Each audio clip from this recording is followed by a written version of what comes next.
long-term volunteers. But you would stay with us for free, and then if you know anybody that would want to come to Thailand and stay with us, please pass our email all along to somebody else. I have red flyers back there on the table with the jewelry, and it's got my email address on there. And yeah, it's a free stay for anybody that stays a year. If you stay less than that, it's $3 a day. And you work from 1 o'clock to 8 o'clock, and it's the mornings you can sleep in from being out late that night.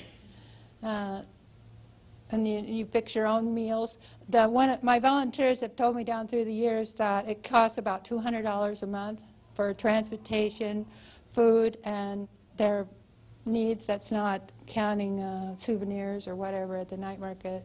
It's the second largest market in all of Asia. It's pretty famous for all the things they have down there, fun things to do and see and buy. So did anybody have any questions before we close in prayer? I just have a question. Okay, so the sex tourism industry seems to be, or seems like it would be a huge part of the economics of Thailand. Oh, yes. So how do y'all not run into problems with the government, like over the getting shut down, or is it just like your anointing of your ministry? It seems like the government would want to shut you down. Like you were like really hardcore and trying to get people involved. Yeah. Joyce, would you repeat the question for the camera? Okay. He wanted to know with sex tourism being so financially prosperous in Thailand and a big part of their economy, that the government would want to shut our efforts down. And they still have a constitution they have to live by, and it is freedom of religion. So that is the number one reason why the government doesn't do something like that. But it did take us 3 years to become a foundation. And normally it takes 6 weeks. So they knew what we were wanting. It was on the paper, on the documentation. And so they give us a hard time. And but then when we started, now that we've been there for several years and we started getting this change reputation, we have their favor now. They ask us if we will come and do this and that at their different Buddhist locations. And the monks do not like it. They're always counteracting us, and they're the ones we have trouble with. And they'll go into this demonic tongue to try to drown us out so people can't hear us. They'll clang on some bells that they have, and yeah, they are worse than the federal government. Are the Buddhist monasteries involved in the sex trade? Are they participants in any way? They're not supposed to be. You know, it's a peaceful religion, and it's a love religion too. And they don't believe in God. They believe that man can walk his way up the ladder to be perfect. But they're not supposed to be involved in. They're not even allowed to touch a woman. If the monks touch a woman, then they have to shave all their hair off and go into some kind of cleansing mode for 30 days. So you have to be careful when you travel that you don't touch them. But I do know that they don't help the down and outer because they believe in reincarnation, and their life before is why this person is in the situation they are now. And if you touch them, curse will come on you. So it's a very convenient, mind your own business sort of religion that doesn't help others. And so they don't have these hill tribe people that Christians reach out to that are at risk. But I came across a Buddhist temple about 3 or 4 years ago that had 65 girls in it, in the back in a building. And they were all young teenage girls. And there was 250 Buddhist monks in training in that particular temple. Now what was that all about? So we go in there to talk to the girls. It just stinks like you can't believe inside their living quarters. My husband's taken the head monk that way to go talk to the boys. I go in this way. I got 12 out of the 65 girls out of there and in my station wagon and gone before they came back. And then David had another car there, and he came on home. When we got him to our house, it wasn't, the stories they shared with us was not a pretty picture. So it was as we suspected. And then the monks said that they were going to sue Abba House if we didn't bring those girls back. And so I said, well, go ahead and sue us, it's fine.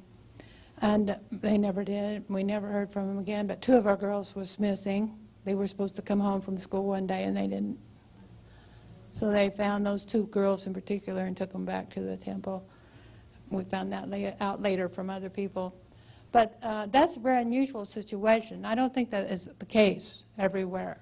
So it just depends on the headman for each temple. And there's one on every block, more so than churches are here in America. It's very strong. Yes?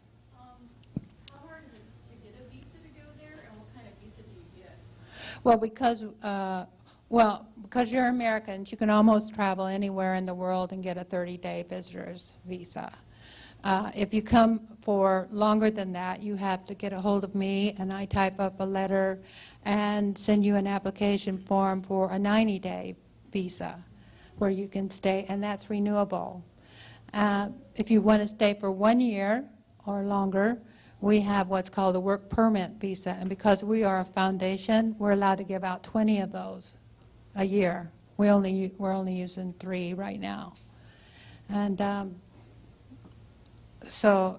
no, it's not difficult. It's time-consuming and a little expensive. We learned how to do it ourselves down through the years, so we've saved financially on a deal on visas. After the girls are safe and they're away from the grave, what do they do for a living?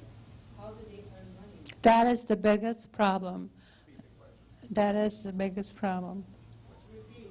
And that is, what do they do after we rescue them? Well, the boys is not so much of a problem because there's lots of trade school for guys. Motorcycle repair, electronics, plumbing, construction. There's all kinds of trade schools that we can send them to at night, as well as hands-on training we do in the afternoons with our guys.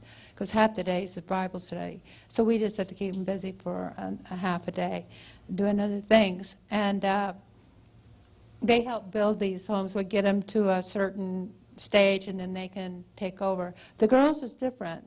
The girls, some of them down south try to do the beauty school trade. But see, the ones I work with cannot read or write. So you have to be able to do that to work. So this jewelry is a way that they can make a living. But and I have one girl out of 9 years that is still doing that on her own and selling jewelry down at the night market. It's still very difficult, but they can make a living if they can get in a domestic house, especially with the missionaries or other Christians, where they can clean and cook and iron and do the laundry and like that. That's an idea for those kind of girls. But they're limited. They're not like the boys. Yes. And there's a lot of awareness in human trafficking, a lot of awareness ministries. But they just go from place to place and talk about the problem. What we do is we rescue them, we shelter them, we home them, we teach them reading, writing, arithmetic, the Bible. That's expensive to house a lot of people and train them with life skill. That's why there's not very many of us like that. But we send out newsletters, like our volunteers send out newsletters for support. The first year, we only got 2 $50 checks, and my husband was in a fit, thinking, how are we ever going to survive this? But God's faithful, and as time goes along, He will bless small beginnings, and more support will start coming in. Well, one more. Yeah, what is that? The two girls who went missing, if you were to have any addition to your ministry, that was, I mean, if girls go missing, that's just the way it is, and there's no way to fight it the way it is now, or if you were to all of a sudden have an addition to your ministry to protect the girls that you take, what would that look like? What would that addition look like? Because I assume you never got the girls. No, I did not, because it's a 95% Buddhist nation. And so, and even though I have favor and respect from the government, there was no way I was going to get those two girls back from that Buddhist monk. There's no way.